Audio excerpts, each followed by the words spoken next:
Oh my gosh, as you can see, my face is completely beet red, a little bit from the sun, but also from just the sheer exhaustion. Look at all this stuff that's in the car. That's crazy. This is all our Goodwill stuff. Anyways, wanted to just, had a little reflection here. And, so as you all know by now, hopefully you know, if not you will, I'm a residential lender, right? So as my job, I help people qualify for home loans and then get them into the home. So when they're ready to close, everything goes smoothly.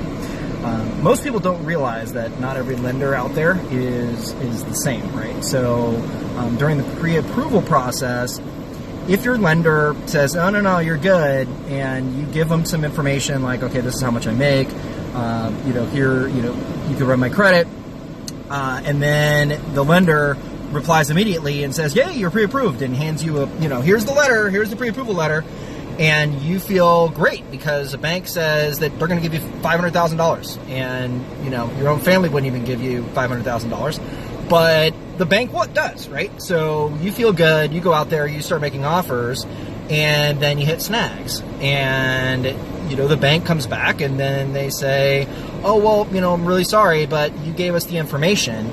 And when the underwriter looked at the actual tax returns, it showed that, yeah, you said you made $120,000 a year, but that was gross, right? And you're Schedule C, and you have your own business, and you net $20,000 or, whatever, 50, right? But you're not able to qualify. So you go through all of this work and sweat and blood and tears and the whole thing, and you end up with a big goose egg. And you don't want that, right? You don't want to do that, right? I mean, Karen and I were renting, and we've gone through this whole process, and to have to go home and put all this junk back into our house and walk and go back to the landlord with our tail between our legs and not be able to move to Texas, that would suck. That would literally royally suck.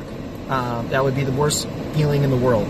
And, I could say that, ever since I started in the business, I've had zero, right? Not one deal has fallen out of escrow because of me, right? People fall out of escrow because of, it could be something with the inspection. It could be something with the appraisal. Something doesn't appraise, or they decide that, it didn't appraise and I want to back out of the transaction.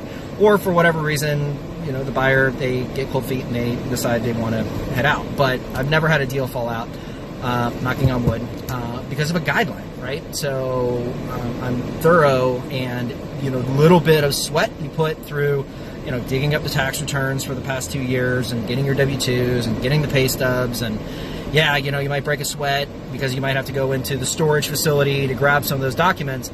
It's so much worth it to do that little bit at the very beginning than have to do all of this and not get approved, right? And have something fall out. And then worse, let's say you get to the very end and you remove your contingencies and the deal falls out and you don't get your money back, right? You lost your deposit and everything else. So it's just not worth it, right? Not worth it at all.